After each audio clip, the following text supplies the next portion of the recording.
You're listening to the Everything Jewish 10 Minutes at a Time podcast, where you'll learn about every Jewish topic imaginable in about 10 minutes.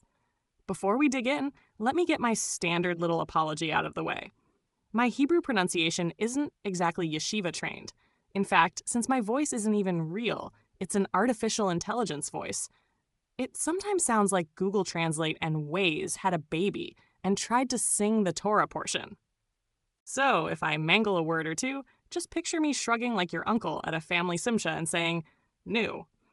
What can you do?" Okay, moving on. Today's topic is Chinese food on Christmas. Yes, that beloved cultural mashup where General Tso meets Judah Maccabee and wonton soup meets matzo ball soup in the ultimate cross-cultural comfort food experience. It's one of those quirky traditions that started small but has become so legendary. Comedians joke about it, thus, historians study it, and thousands of Jews keep it alive every December 25th. Let's dig into why sweet and sour chicken became as Jewish as bagels and lox. The story of Jews eating Chinese food on Christmas starts with two immigrant communities bumping into each other in the early 20th century. Picture the Lower East Side of New York, crowded tenements, pushcarts selling herring, and laundry lines strung across the street like spiderwebs. Jews and Chinese immigrants lived in close quarters, both trying to make a living in a country that wasn't always welcoming. Chinese restaurants became a favorite among Jews, partly because, unlike other restaurants, they didn't put up "No Jews Allowed" signs. Even Italian spots could feel a bit closed off, but Chinese eateries were open, cheap, and adventurous. For Jewish families who kept kosher, at least kind of, Chinese food had a special appeal. The pork and shrimp might not have been kosher, but the way it was chopped and hidden under vegetables made it feel less trafe in your face than a sizzling ham steak. It was exotic but safe, familiar but different, and most importantly, it was available on Christmas when everything else was closed. Christmas in America was always a tricky day for Jews. Even secular Jews often felt left out because the whole country seemed to shut down. Stores closed, streets went quiet, neighbors gathered around trees and gifts, and Jews were like, well, what are we supposed to do? Play dreidel with ourselves in July? So the tradition of eating Chinese food filled that gap. It became the Jewish way of saying, we don't celebrate Christmas, but we still know how to have fun on December 25th. There's even a Yiddish word for this vibe, Freilach, meaning cheerful. Eating Chinese food on Christmas became a Freilach kind of ritual. You'd grab your friends, find a restaurant with red lanterns and dragons on the wall, order family-style platters, and laugh about how this was your own holiday tradition. Over time, it turned into a cultural wink. Jews and Chinese food on Christmas became shorthand for being both an insider and an outsider in American culture. And honestly, nothing bonds people like egg rolls and lo mein. Food historians love pointing out that Chinese cuisine was the perfect match for Jews, figuring out how to bend kosher rules without totally breaking them. In Jewish law, mixing meat and dairy is a big no-no, but guess what? Chinese cooking almost never uses dairy. You're not going to find beef lo mein smothered in cheddar. That meant observant Jews could stretch the rules by eating meat dishes in Chinese restaurants without worrying about accidental cheeseburgers. On top of that, the style of Chinese cooking, lots of vegetables, rice, and small bits of meat, felt lighter than the heavy roasts and sausages popular in other immigrant cuisines. It was adventurous, but didn't scream pork chop.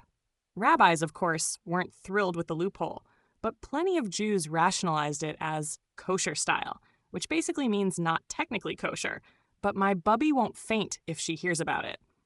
So while Sunday was bagels and schmear, Christmas became egg rolls and fried rice. You might say it was the most delicious loophole in Jewish American history.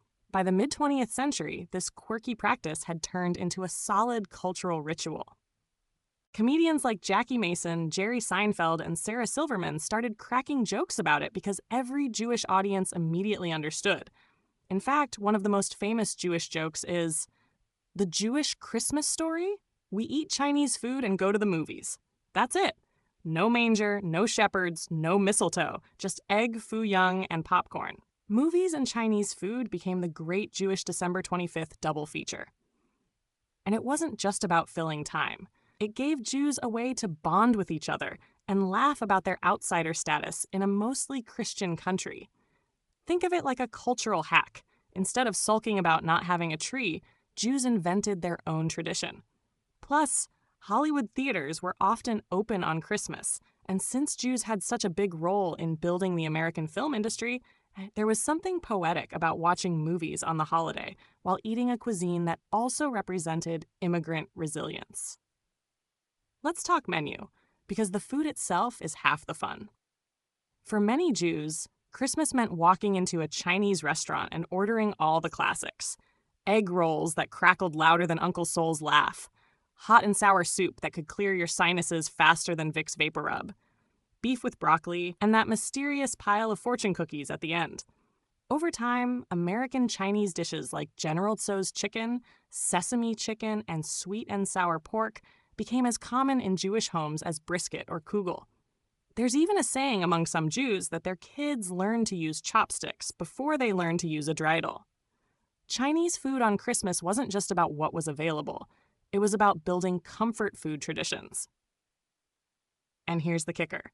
Even Jews who kept kosher more strictly would sometimes bend the rules for this one night a year, calling it a special exception. The joke was, it's not pork, it's just really thin beef disguised as something else. Denial never tasted so good. This tradition also shows how cultures intersect in fascinating ways. Jews and Chinese immigrants might not have shared religion, but they shared the experience of being outsiders in America. Both groups faced prejudice and stereotypes, and both carved out identities through food, business, and community networks. By eating in each other's establishments, they built quiet solidarity. Some historians even argue that Jews helped popularize Chinese food in America precisely because they were such loyal customers. So when you see how mainstream Chinese takeout is today, you can give a little nod to Jewish families who kept those restaurants busy every December. In a way, Chinese food on Christmas is more than a joke. It's a story of friendship between immigrant communities, each bringing their culture to the table. And in true Jewish fashion, the tradition grew bigger with every generation, because nothing spreads faster than word of mouth, except maybe gefilte fish at a Seder. Except, of course, gefilte fish never tastes as good reheated. In recent years, the tradition has gone from cultural quirk to celebrated event. Synagogues, Jewish community centers, and even national organizations now host Chinese and a movie nights on December 25th. Some kosher Chinese restaurants have even opened in cities with big Jewish populations, making it easier for observant families to join in without guilt. And comedians, writers, and TikTok creators keep the joke alive every year, posting videos of themselves with chopsticks in hand saying, L'chaim tolomein. It's so ingrained that even non-Jews know about it. If you ask an American to name a Jewish Christmas tradition, they'll probably say Chinese food before they say Hanukkah. This tradition has even inspired academic studies and museum exhibits, treating it like a serious lens into Jewish American identity. Imagine telling your ancestors in the shtetl that one day their descendants would be analyzed in college classes for eating wontons on Christmas. They'd probably shake their heads and say, "At least it's not herring again." What makes this whole thing so enduring is its mix of humor, necessity, and identity. It's funny because the pairing feels so random, yet it perfectly captures Jewish life in America, always balancing being part of the larger culture while staying distinctly Jewish. It's born out of necessity because Christmas left Jews with limited options, and Chinese food filled that gap. And it became identity shaping because it gave Jews a way to laugh, to belong, and to claim something uniquely theirs. Every family has their twist. Some insist on specific dishes, others make it a big group outing, and some quietly sneak leftovers home like prized possessions. In Jewish culture, food is never just food. It's history, survival, and joy all wrapped into one. So Chinese food on Christmas is more than a meal. It's a cultural tradition, a social commentary, and maybe even a mitzvah if you define mitzvah loosely as bringing happiness through spring rolls. Either way, it's here to stay, and that's something to celebrate. So as we wrap up, let's raise a virtual chopstick to this delightfully Jewish tradition. Chinese food on Christmas reminds us that traditions don't have to be ancient or solemn to matter. They can be funny, delicious, and born out of necessity.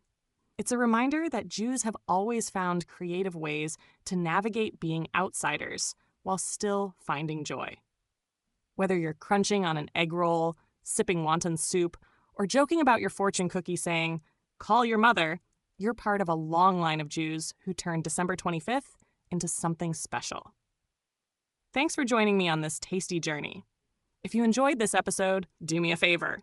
Forward it to a friend who loves Chinese takeout, or leave a positive review so more people can discover the podcast. Until next time, keep your lo mein warm, your jokes funny, and your holiday traditions deliciously Jewish. Thanks for listening to the Everything Jewish 10 Minutes at a Time podcast.